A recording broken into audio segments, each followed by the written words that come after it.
Good evening, folks. This is The Weird Part, and I am your host, Vincent Treewell. This evening we will be discussing the Men in Black, the strange beings that often visit those who have witnessed UFOs, sometimes other paranormal phenomena, and we'll discuss the types of Men in Black that have been reported. This is in no way going to be an encyclopedic coverage of every Man in Black sighting, nor is it going to be a chronological, historical explanation, or exposition, I guess. It's not going to be that. It's just because we don't have 14 hours to go over everything that's happened, everything that's been reported. But it should be, I hope, an interesting survey of all of the different beings that fall under the heading Men in Black, from the very mundane, the almost certainly completely normal, to the extremely weird and paranormal. And there's a lot of ground to cover about the Men in Black. The first type of Men in Black that I would like to discuss is the MIB, who is exactly what he purports to be, an actual agent of the U.S. government conducting an investigation. The unique black suit, crew cut, fedora wearing, very spit and polish FBI agent appearing individual is an image carefully created and curated by J. Edgar Hoover when he was FBI director, which was a long time, and covered the 40s, 50s, and 60s. And during that time, federal agents, especially FBI agents, did look a certain way. And the black suit and fedora and the shiny shoes was definitely part of that. And this deliberate image building by J. Edgar Hoover is discussed in a book about the FBI by William Beverly that's in the show notes.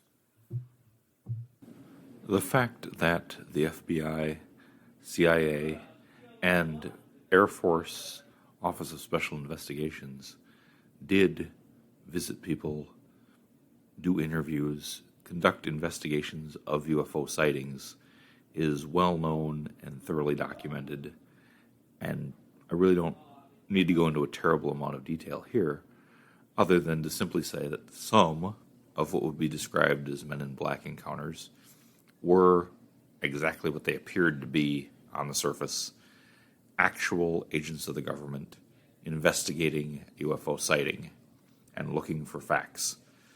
And that might be, the archetype of the G-man, the federal agent, who's here from the government to investigate this important thing that you saw. Well, sometimes that really was the reality, and that did happen.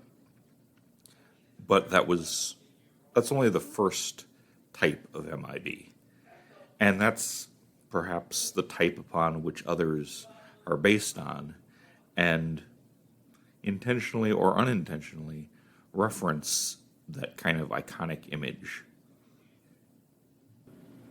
The second type of MIB, to me, is quite close to the first, but has significant differences, and that is the actual agent of the U.S. government who is conducting disinformation. And the most well-known example would be the infamous Richard Doty, who was an active disinformation agent for the Air Force Office of Special Investigations. And rather than, or at least at a minimum, in addition to searching for the truth of what was going on with people's activities, was spreading a huge amount of, to be blunt, lies. He was telling people false things, including wrecking the life of Paul Benowitz with a bunch of made-up disinformation that was related to aliens, was related to UFOs, was related to secret knowledge of alien contact, and he played that role to the hilt, but he actually was an agent of the U.S. government. That's where he was drawing his paycheck. He had credentials, and those credentials were real. He was a federal agent. He was an Air Force officer, and he was not looking for the truth. He was looking to spread, at least as his primary mission, he was looking to spread disinformation and made contact with people who were into UFOs, into aliens, and told them things that were not in their interests, were not in the interests of the truth, but were in the interests of the government, the big G government at the time. And I am absolutely certain that Doty was, shall we say, not acting alone. There were any number of such agents, and I have little doubt that at any given time over the decades, they deliberately spread misinformation, disinformation, and I would notice a pattern that instead of silencing UFO witnesses, they sometimes seem to be subtly encouraging them by telling them how important what they've seen is and how they must remain silent. But there don't seem to be consequences that follow if they don't remain silent. Obviously, you don't hear about the ones that were effectively silenced, but you have to question, was silencing really their mission? Or was it a little reverse psychology to tell you how important this is? Well, if the government thinks it's important, then it must be really important, so I better spread this story. And it was what you might call virtual marketing decades before the internet. I really should mention that the U.S. government's extensive disinformation campaign involving UFOs and alien contact is covered expertly by Adam Gorightly in his recent book, Saucers, Spooks, and Kooks, which goes into decades of the U.S. government agents messing with and propagating false narratives in the UFO alien abduction related communities. A third type of MIB is the self-appointed UFO investigator impersonating an agent of the U.S. government. In the 50s and 60s, APRO, NICAP, and countless local UFO clubs and organizations had field investigators who went out and interviewed witnesses to UFO flying saucer sightings. And the temptation to pull out one's ID card and imply that you had some sort of government sanction must have been significant. John Keel complained repeatedly of the difficulty of interviewing legitimate witnesses because by the time he got to them, they were so tired of being heckled by self-appointed investigators who are often quite pushy and quite unconcerned with interrupting people's lives and taking their time, and were sometimes doing ambush journalism or ambush investigation and just showing up, knocking on their door at all hours, and expecting them to discuss their experience. Some of these people, Keel suggested, were not ordinary human beings, but a great deal were. And a lot of them just lacked the common sense and social skills to not impose on people and not be overly demanding, and would show up at odd hours, often with a tape recorder, and just want to start interrogating this person who's had a very odd encounter, which they're still processing. And here's this guy showing up. It was usually guys showing up and saying, well, I'm from whatever, and I want you to tell me about what you saw. And sometimes those people implied that they were sanctioned U.S. government agents when they were not, just to get through the door. And that undoubtedly inspires a number of the MIB encounters where the agents act odd because, frankly, this field is a magnet for odd people, and they were trying to get in there and get the facts and get the truth, and sometimes help their own journalistic or other career. And I believe they constitute a full-fledged form of Men in Black, the government agent impersonator, who is a self-appointed investigator of UFO sightings. The fourth type of Men in Black is probably the most difficult to do research on or obtain information about. And what I'm going to say about this type is largely speculative. I don't have a lot of facts to back any of this up because it involves foreign espionage. The fourth type of Men in Black are foreign intelligence agents looking into UFO sightings in the United States for intelligence, military intelligence specifically, reasons. These would be agents of the KGB, the GRU, which is Soviet military intelligence during the Soviet era, and the other Warsaw Pact countries' spy services, such as those from Poland, Bulgaria, Czechoslovakia. There were a number of spies from those countries that were caught in the United States during the Cold War, from the 40s, 50s, 60s, 70s. And it is, to me, only reasonable that there would be some foreign intelligence agents in the United States looking into what they might think is our classified military projects and what they might think was our space program or our advanced Air Force projects, and would sometimes show up where UFOs were seen, thinking that in fact these were advanced projects by the U.S. military.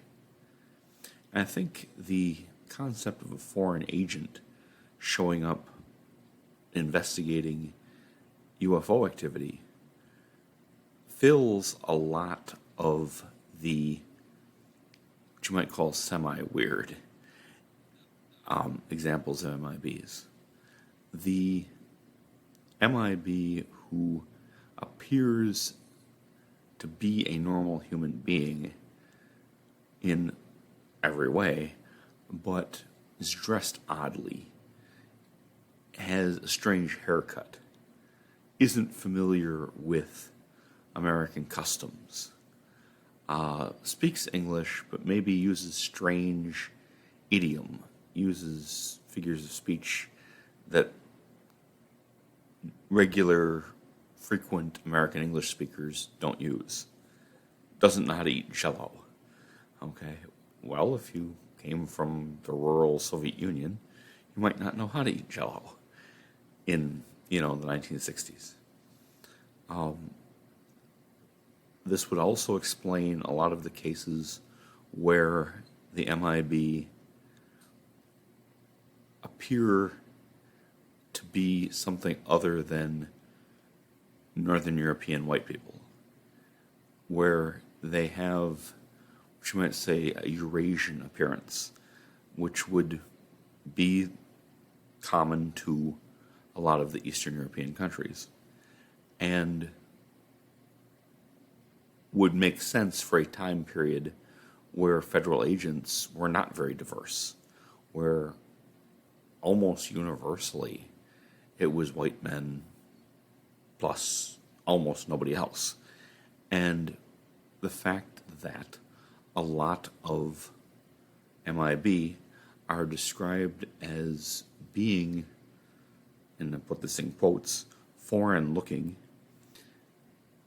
and looking possibly Asian or looking like Native Americans, it would make a lot of sense if they actually were foreign agents, especially foreign agents from some of the other Warsaw Pact countries than the Soviet Union. The other agencies might not be able to train and equip and prepare their agents as well as the highly polished KGB. And they might have, if you're from the backwaters of Bulgaria and you're sent to West Virginia because they think that something's going on that involves an advanced U.S. military project, you may show up there looking and acting quite odd to the locals. I have never heard this, and I'm not saying it's original to me, I'm not saying that at all, but I have never heard of this explanation posited that there really were a fairly significant number of foreign intelligence agents looking into crashed flying saucers and anything else that smacked of possibly being a classified U.S. government project. Though, to me, it would make complete sense during the Cold War that there would be Warsaw Pact spies looking around and trying to find out whatever they could. And that would, I think, explain a number of MIB encounters. Again, you're not going to get documents that describe foreign agents caught in the United States. I mean, good luck. I don't know where to even begin to look for that. But I nonetheless think that it is an educated speculation. That it's not just a wild imagining. That it is a speculative possibility that a good number of MIB encounters were with foreign intelligence agents.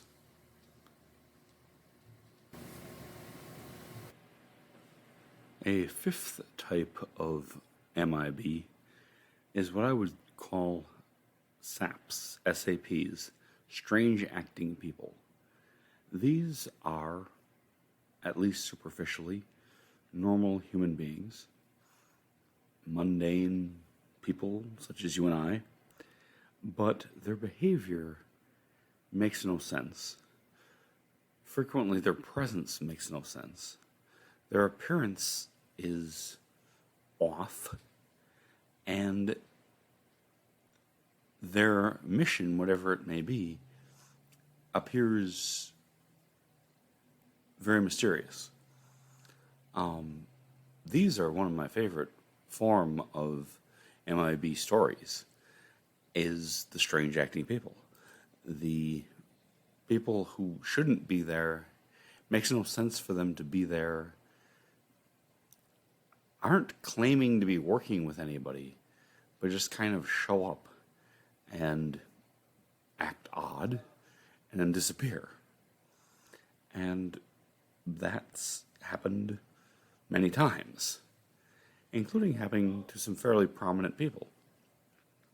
One of my own personal favorites is, and I'll just apologize in advance, I'm going to mangle his last name, but Dr. Peter Rajosowicz, a professor of folklore from the Juilliard School in New York, and a well-recognized academic. And, he's studying folklore, he's doing his research, and a colleague had given him a book on UFOs, and according to the professor's own description of what happened in 1980, he was approached in a library at a university, the library of the University of Pennsylvania, to be precise, and he found himself alone in the library with a very odd-looking man who was very pale, very gaunt, and dressed in almost the stereotypical man in black outfit. The black suit, the white shirt. In this case, he had a black string tie and black shoes, and the man began to talk to him about UFOs. And when he said that he didn't find UFOs particularly interesting, the man went off and began screaming at him that UFOs were the most important issue of the century. That was a life-changing experience for the professor, and he has spent subsequent years studying from a folkloric perspective, but definitely studying UFOs and Men in Black experiences, and has come across many people who have experienced similar things to what he has. Now, this guy that he encounters doesn't do anything that's outside the laws of nature, doesn't do anything that's impossible, doesn't claim to be working for any agency, but who the hell is he? What's he doing there? Why is he intervening in this academic's life? Why does he care? All of that ends up being the strange, unknown actions of this type of MIB. Similarly, legendary actor Dan Aykroyd reports a bizarre and intimidating Men in Black encounter back in 2002. Aykroyd has been a long time believer in and involved with UFOs and other aspects of the paranormal. And he has had UFO experiences and is a public advocate for there's something to be found here to do with UFOs and other paranormal phenomena. In any event, in 2002, he was the target of an intimidation visit from the Men in Black that is almost classic MIB encounter. He's on the phone with Britney Spears, who he was going to be appearing on Saturday Night Live with around that time, and a black sedan shows up. Men in Black get out, one of whom is described as a huge, hulking individual, and they just stare at him. He tries to read the license plate on the vehicle, but describes it as fuzzy, like it was in some sort of concealment and couldn't be read. He identifies it as being clearly a law enforcement vehicle. And then, when he looks away for a moment, the car and the MIB are gone. Just poof, gone, vanished. Something that one does not have an easy explanation for. And again, this happens to prominent people. This happens to Dan Aykroyd. This happens to professors. This happens to a lot of people who have no real reason to be making this up, who have no incentive to just create this weird story, I absolutely believe what he's saying. And who are these people? The ones that intimidated Aykroyd, they didn't intimidate him actually, but that seem to be trying to intimidate him, don't identify themselves as being from any agency. They just show up and act scary and act weird and then are gone. And that, what do you do with that? They're the strange acting people. Other than the disappearance, the sudden disappearance that they make with their vehicle, nothing they really did is impossible or difficult. But why? Why would they suddenly show up in New York City and stare down Dan Aykroyd? That doesn't, who the hell cares? Why would they do that? Why would anybody particularly do that? He mentions that he was having a television show about UFO phenomena coming out, which was abruptly canceled at that same time. And he believes that it's linked. I don't doubt that, but it does seem just baffling to me why they would, instead of just sending a memo saying, yeah, we're not going forward with your show, they'd send MIB goons to scare him, or at least attempt to.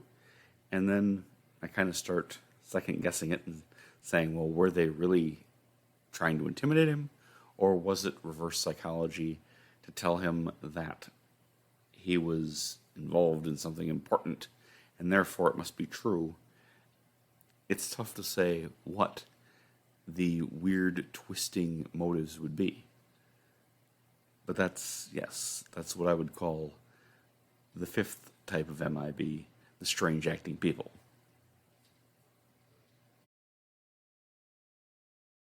I would just like to mention briefly and kind of parenthetically another type of strange acting person, another type of MIB-like encounter that applies to Bigfoot researchers. And I have only heard of this on Timothy Renner's excellent podcast, Strange Familiars. But he describes numerous people who've had experiences with Bigfoot where they saw a Sasquatch, took pictures, made footcasts, prints, and then these two guys show up. And one is always described as being the smaller man wearing a suit and tie, more the classical MIB. And the other, and this has been repeated over and over and over, the other is this big, burly dude wearing a plaid flannel shirt who insists on being called Bear. And they do basically the same spiel that the MIB do to UFO witnesses, and kind of intimidate them, but nothing ever really happens. And if they can take their evidence, then they try to take their evidence, and they claim to be from the Federal Bureau of Land Management. And some people have been significantly intimidated by them. And it would be impossible for there to actually be two guys going around doing all of these, because the encounters have been all over the country. But again, there's the smaller guy in the suit and tie, and this big, rough-looking fellow wearing a plaid flannel shirt and going by the name of Bear. And they do the MIB routine on Bigfoot witnesses. Again, I've only heard of this on Timothy Renner's Strange Familiars, but it's fascinating to me, and I intend to look into it further.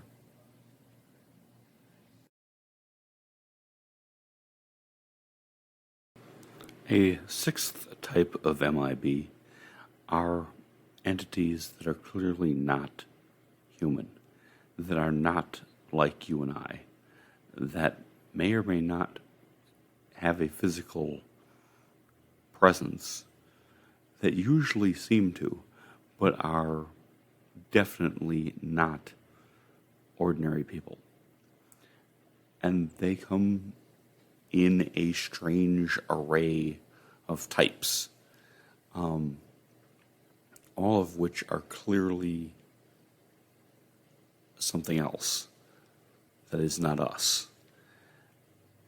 Sometimes they appear to be alien, they appear to be another species, or a human-alien hybrid. Sometimes they appear to be almost mechanical or electronic, some sort of android. Sometimes they appear to be spirits, to be manifestations which do not even have a physical body. They nonetheless tend to hold quite closely to that G-Man federal agent look that I described with the first type, almost as though something that does not understand us but is grasping to understand us wants that image and wants to use that appearance to suggest power, suggest authority, suggest secretiveness, and takes that, whether it takes it from our collective unconscious or from the mind of the person who's having the encounter, or some other way, but takes that image and copies it and tries to become that, and without complete success. And so many people have had encounters with absolutely bizarre looking entities that often have completely plastic looking skin, that have transparent skin, that move about as though they were machines, that may be resurrected bodies of the recently dead, that maybe are decaying in front of the person that they're interacting with. I mean, this type is very bizarre, and so bizarre that their descriptions become more difficult to report sometimes than the UFOs that the person initially encountered in the first place. People come to your house and are not human. That's an experience. That's something that's awfully hard to deal with. I have, in compiling this brief and informal typology, put these very bizarre encounters with the clearly non-human MIB as a sixth type. They are most unusual. However, there is a seventh type. The seventh type of MIB is a difficult to even explain entity connected to ritual magic. And that, I believe, belongs in a category by themselves. And my source of information on this is the fascinating work and deceptively complex book, Secret Cipher of the Ufonauts and Secret Rituals of the Men in Black, which are together one book, by the eminent Alan Greenfield. When I first got a copy of this book, and later had a chance to meet and discuss this with Mr. Greenfield at this year's Strange Realities conference, it seemed like a fairly brief book, and I figured as soon as I got a chance, I'd read through it and I'd understand what he was talking about. It's deceptively brief. Alan Greenfield is a brilliant author, a person deeply experienced in things that most of us will never experience, and probably one of the world's handful of top ritual magicians. I am reluctant even to comment too much on it because I don't claim to fully understand it, other than, and I'm still working on reading it, but Greenfield's thesis is that a type of Men in Black, which I've designated as the seventh and final type,